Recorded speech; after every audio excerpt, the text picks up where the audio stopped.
नमस्कार सगळ्यांना, श्री स्वामी समर्थ। तर आज आहे आपल्या नवरात्रीतील 8वा दिवस आणि आज आहे अष्टमी, दुर्गाष्टमी आणि आजच्या दिवसाला महाअष्टमी देखील असं म्हणतात। आणि आजच्या छान अशा मंगलमय मुहूर्तावर आम्ही आलेलो आहोत आमच्या ग्रामदेवीची ओटी भरायला। तर माझी आई सकाळी लवकरच माझ्याकडे आली होती आणि नंतर मग आम्ही लवकरच ओटी भरायला निघालो। कारण कसं आहे, अष्टमी आणि नवमीला मंदिरामध्ये बरीच अशी गर्दी असते आणि सकाळ जशी होते त्यानंतर मग गर्दी तर वाढतच जाते आणि मग लाईनमध्ये उभं राहायला लागतं आणि गर्दीमध्ये ओटी कशी भरून होते, दर्शन कसे होतात ते आपल्याला कळत देखील नाही।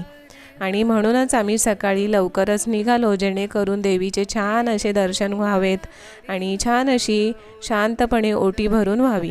आणि जसा विचार केलेला तसंच अगदी घडून आलं, मनासारखी ओटी भरून झाली, छान असे दर्शन घेतले।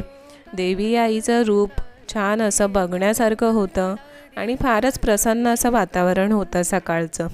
सगळीकडे धुकं पांघरलेलं होतं। धुक्यामध्ये हे आपलं मंदिर आहे ना, काळकाई देवी आईचं, ते जसं काही न्हाऊनच निघालेलं होतं।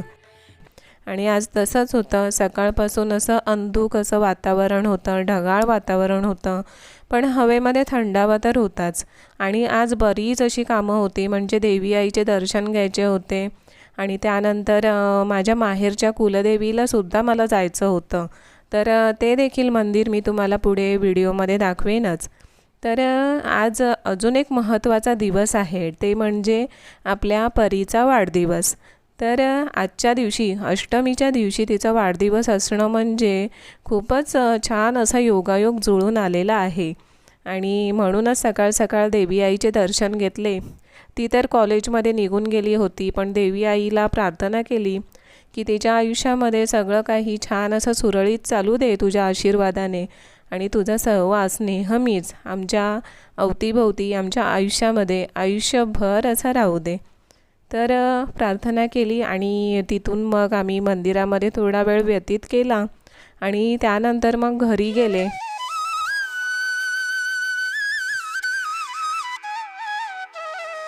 तर मागच्या व्हिडिओमध्ये याचं जे मागचं व्हिडिओ होता ना, तर त्यामध्ये मी तुम्हाला सांगितलं होतं की बऱ्याच दिवसांपासून माझी तब्येत थोडी ठीक नव्हती, पण तरीही मी म्हणजे माझ्या आयुष्यामध्ये मला जाणवू देत नाही स्वतःला आणि इतरांनाही की तब्येत ठीक नाही आहे।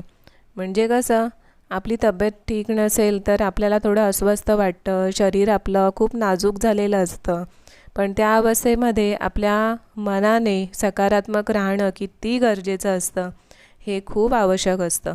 आणि त्याबद्दलच मागचा व्हिडिओ होता, तर तो तुम्ही पाहिला नसेल तर नक्कीच बघा। आणि आता हळूहळू मला जरा बरं वाटतं आहे आणि म्हणूनच आज छान असे देवी आईचे दर्शन घेतले।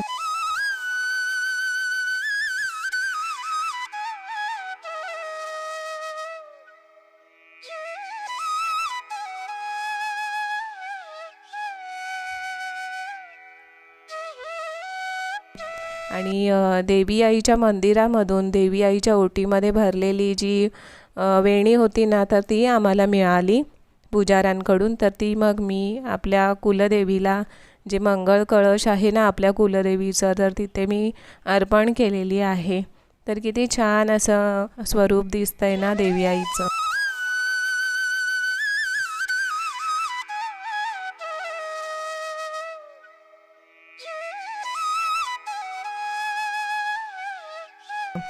आणि त्यानंतर मग आम्ही निघालेलो आहोत आमच्या माहेरच्या कुलदेवीला।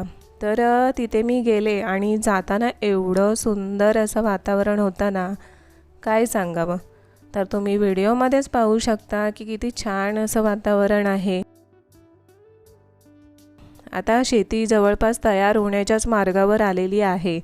तर आजूबाजूला तुम्ही पाहू शकता किती पिवळं सोनं जणू काही सगळीकडे अवतरलेलं आहे।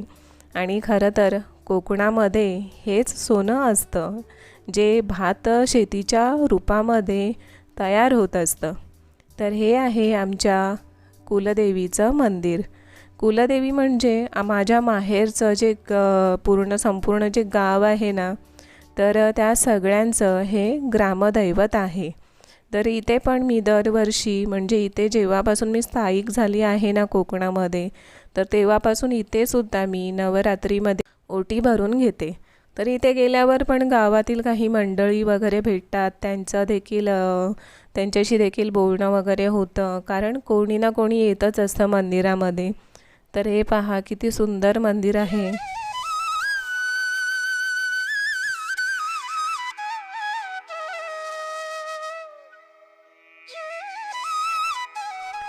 इथे सुद्धा आम्ही लवकरच गेलो होतो, म्हणजे साधारणपणे 10 वाजायच्या आत आमचं हे सगळं काही म्हणजे ओटी भरायचं जे काही काम होतं आजचं ना, आणि देवांचे दर्शन वगैरे घ्यायचे होते, ते सगळं काही 10 वाजायच्या आत उरकलेलं होतं. आणि म्हणजे कधी कधी विश्वासच होत नाही की एवढा लवकर आपलं सगळं काही कसं झालं. म्हणजे प्रवास देखील करायचा असतो. सगळी मंदिरं कशी जवळ नाही आहेत, एक मंदिर जवळ आहे तर दुसरं मंदिर थोडं लांब आहे असं होतं, आणि प्रवासामध्ये देखील काहीसा वेळ लागतो. पण आवडीने आणि मनापासून इच्छा प्रबळ असेल तर सगळी काही कामं अगदी व्यवस्थित आणि छान अशी होतात. तर आज छान असे दर्शन झाले इथे सुद्धा.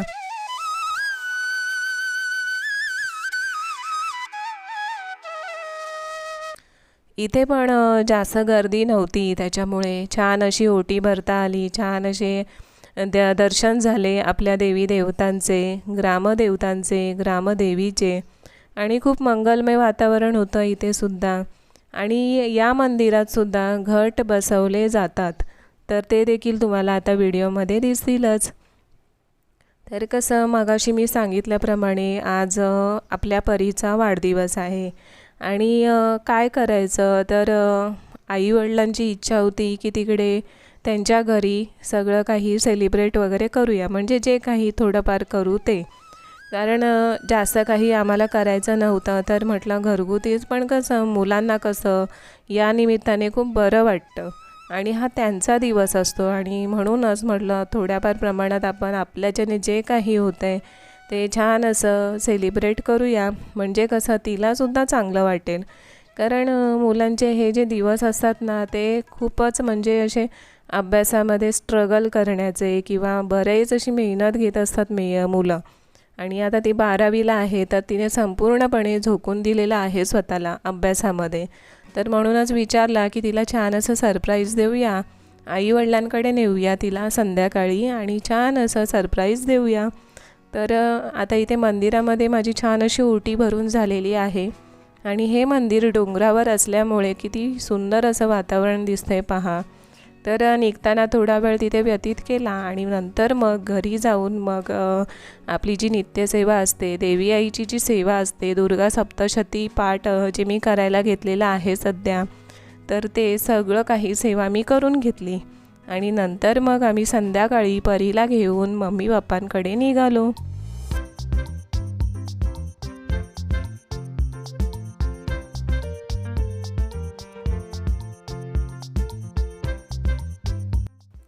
तर मम्मी पप्पांकडे आम्ही आलो आहोत, आणि थोडक्यातच छान अशी सजावट केलेली आहे तिच्यासाठी.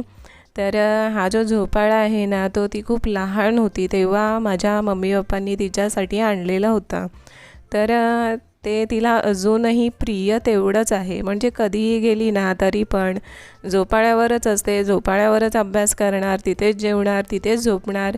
म्हणजे आपली मुलं कितीही मोठी झाली ना तरी एवढी लहान असल्यासारखी ते वागतात, त्यांचं जी वागणूक असते ना ती असते. तर आपल्याला ते बघून एवढं नवल वाटतं आणि कौतुकही वाटतं. म्हणजे कितीही मोठी झाली ना मुलं तरी आपल्यासाठी ती लहानच असतात. तर अशा पद्धतीने आता आम्ही तिचा वाढदिवस साजरा करत आहोत. सगळे तिला आरतीने ओवाळत आहोत छान असं.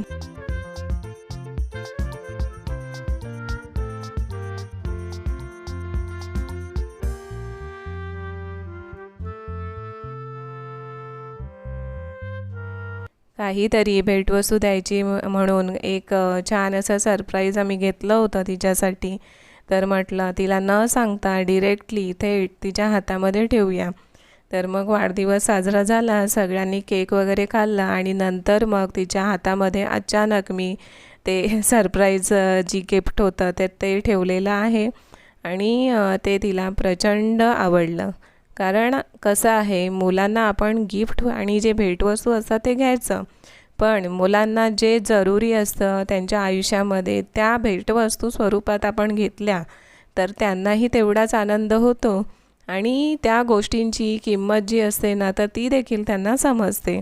म्हणजे काहीही उठसूट कुठल्याही वस्तू न घेता आपण त्यांना जे जरुरी असतं ना त्यांच्या रोजच्या आयुष्यामध्ये तर ते घेतलं तर ते खूप चांगलं असतं. म्हणजे ते वापरतात देखील आणि त्या गोष्टीची व्हॅल्यू देखील त्यांना समजते. तर हे पहा, परीला आता मी भेटवस्तू दिलेली आहे.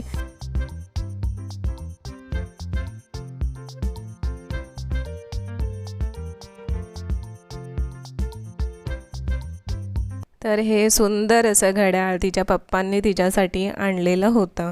म्हणजे 4-5 दिवस झाले ते त्यांनी बुक करून ठेवलेलं होतं शॉपमध्ये आणि आज त्यांनी तिकडून आणलं. तर म्हटलं तिला सरप्राईज देऊया, जर घरी आणून ठेवलं तर ती कसंही तिला ते सापडेलच आणि म्हणूनच आम्ही तिथे शॉपमध्ये ठेवलं होतं आणि आज मग ते आम्ही घेऊन आलो. तर हे पहा किती युनिक असं घड्याळ आहे. मुलांना असे प्रकार जे ट्रेंडिंग असतात ना तर ते फार आवडतात. तर म्हणूनच तिला म्हटलं की रोजच्या वापरामध्ये देखील येईल आणि तिला आवडेलसुद्धा, असं आपण सगळ्या पद्धतीने विचार करून तिला आपण हे गिफ्ट घेऊया. तर हे पहा, असं छान असं घड्याळ दिसत आहे. तर असा होता आजचा दिवस आणि आजचा दिवस एवढा छान गेला ना की काय सांगावं. म्हणजे सकाळपासून देवी आईचे दर्शन आणि मंदिरांमधले दर्शन, छान असं निसर्गामध्ये भटकंती, कुटुंबासोबत वेळ, आपलं आध्यात्मिक जे असतं पूजा अर्चना जप नामस्मरण ध्यान ते सगळं काही झालेलं आहे. तर एकत्र कुटुंबाने असणं हे आमच्या आजीला फार म्हणजे तिला आवडायचं, तिची ती खूप इच्छा असायची आणि म्हणूनच असं ठरवते की काहीही असो आपण सगळे कुटुंबीय एकत्र येऊनच सगळं काही साजरा करायचा. म्हणजे ते सुख असू दे किंवा दुःख असू दे सगळ्यांनी एकत्र राहायचं, बरोबर ना. तर कसा वाटला व्हिडिओ नक्की सांगा. आवडला असेल तर लाईक शेअर करा. भेटूया पुढच्या व्हिडिओमध्ये. तोपर्यंत सगळ्यांना श्री स्वामी समर्थ.